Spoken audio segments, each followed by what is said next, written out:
What's the craziest WW2 fact that you know of? My dad and his brother, Dan, ran into each other randomly in France. They turned around and saw each other. And they both yelled, "What are you doing here?" I have a couple of photos from that day. They got to spend that day together before going back into hell. And they both survived the war. My all-time favorite WW2 story doesn't involve any violence or killing or destruction at all. Background: weather patterns in the northern hemisphere generally move west to east as a result. The Germans were at a disadvantage in not knowing what weather was coming towards Germany because it was coming from the west, i.e. it was coming through areas controlled by the Allies. So, they decided to secretly emplace an unmanned remote weather station on the coast of Canadian Labrador, which could send weather information to Germany by radio. Remember, no such thing as weather satellites back then. The weather station was emplaced by a U-boat in 1943. Since it was kind of hard to hide, although in a very remote area, the Germans put signs on it saying it belonged to the Canadian Weather Service. They also scattered empty packets of U.S. cigarettes around, so if anybody found it, they would assume it was an Allied military installation. It was eventually discovered by the Canadians in 1977. In fact, when it was discovered, the local people assumed it was exactly what the Germans had hoped them to think, that it was a Canadian military emplacement. It wasn't until 1981 that someone asked the Canadian military about their old weather station in Labrador, and the Canadian military said, that's not ours. Edit. Sorry. Forgot the link. Weather station Kurt Wikipedia. The nuclear attack on Nagasaki almost failed when the bomb plane got separated from their escorts. And they wasted 45 minutes of fuel trying to find them. After Germany invaded France, they forced Citroën to make trucks for them. In an act of sabotage, Citroën moved the full mark on the engine oil dipstick lower. So, the engines would run but fail under heavy use. Brilliant. Bear with me on this one. In 1942, a company of Polish troops were evacuated from the Soviet Union and found their way to Iran. Along the way, they befriended a Syrian brown bear that they named Wojtek. They officially enlisted him as a private in the unit. The men ended up in Italy from 1943-44, bringing the bear along with them. It helped to carry heavy ammunition and quickly became a celebrity among the troops. Wojtek was eventually discharged after the war and lived peacefully in Edinburgh Zoo until he passed away in 1963. In France, my uncle Curtis got blown up but still alive. So they morphined him really good and buried him in the sand till the battle moved on. Then they came back and got him. He's still kickin'. Here's an article about him. https://www.al.com/live/2012/09/inweallblacktankbatali.html. That time the British dumped a dead man's body with fake plans planted on him so it would wash up in Spain and get turned over to the Germans. Not sure it's so crazy as opposed to just a tragic facepalm. But the life jackets given to men on some amphibious landings, such as D-Day, were basically little round floaties. They were supposed to be attached and set under the arms. But due to all the equipment the soldiers were wearing, it was difficult and uncomfortable to do that. So they attached them around the waist instead. When they went into the water, they were so top-heavy that the lifebelt would end up flipping them over. They'd drown with their feet in the air, unable to right themselves. Also, this is WW1 fact that I like. Raising goats became a big cottage industry because they needed to feed the Indian soldiers who would not eat beef or horse. The initial request for 7,000 goats for food for the arriving Indian soldiers confounded the military officer who received it.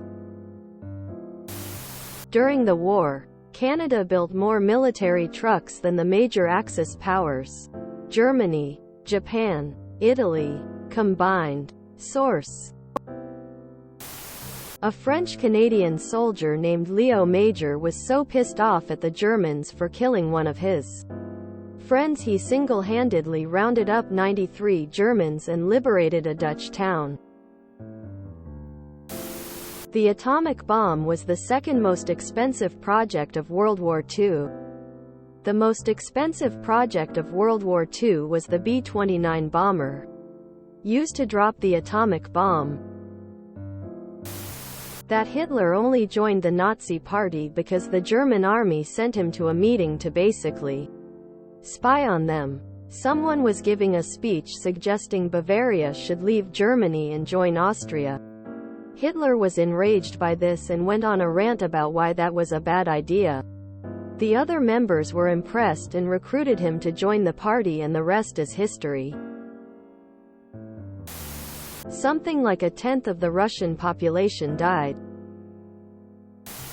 Simo Häyhä, aka the White Death, was a Finnish sniper with 505 confirmed kills in less than 100 days, mind you. He did not use a scope, plain old iron sights. First, the scopes would fog up in the cold air, and second, a glint off it would give his position away. A member of the U.S. Navy survived being stabbed 4 times by Japanese bayonets during the Bataan Death March when he was a POW in the Philippines. He buried a spoon in the ground before the march started that he promised he'd come back and retrieve when the war was over to prove he survived.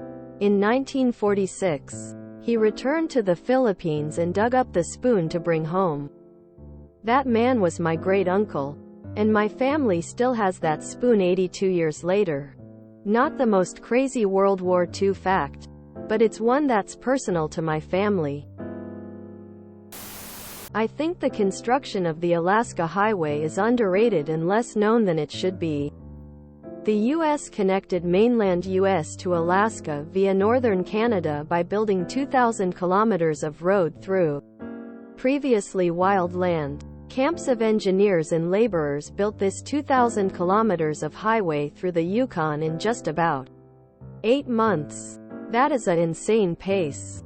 Cutting through swamps, forests, etc., working at 40°C. Just an unprecedented pace of construction, the likes of which we will not see again. It's a great example of the war being won not only through combat but through materiel. Great video here. https www.youtube.com/watch v equals Castle VOZ9 DPG. The United States had 2 freshwater aircraft carriers.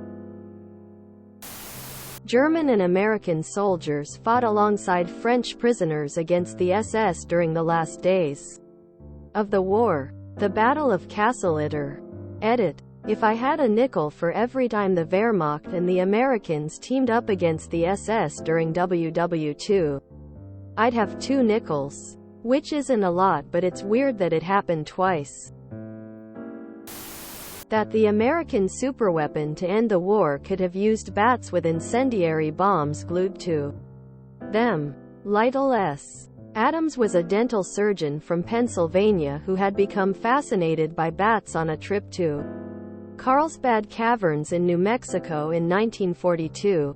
He was intrigued by their strength and their habit of roosting before dawn. He also knew that most Japanese buildings were made of wood instead of concrete, making them highly flammable. Thus, an idea started to emerge. If time-release incendiary bombs could be strapped to a large number of bats, a bat bomb could be released over a Japanese city at night, allowing the bats to spread out all over the city and roost before sunrise. Then, the incendiary bombs would go off, and the fires would be able to spread quickly over a large area. Using his connections, Adams was an acquaintance of First Lady Eleanor Roosevelt. His plan was approved by President Roosevelt. After some advice from Harvard zoologist Donald Griffin, the president's opinion was, "This man is not a nut. It sounds like a perfectly wild idea but is worth looking into." The project was placed under the U.S. Army Air Force.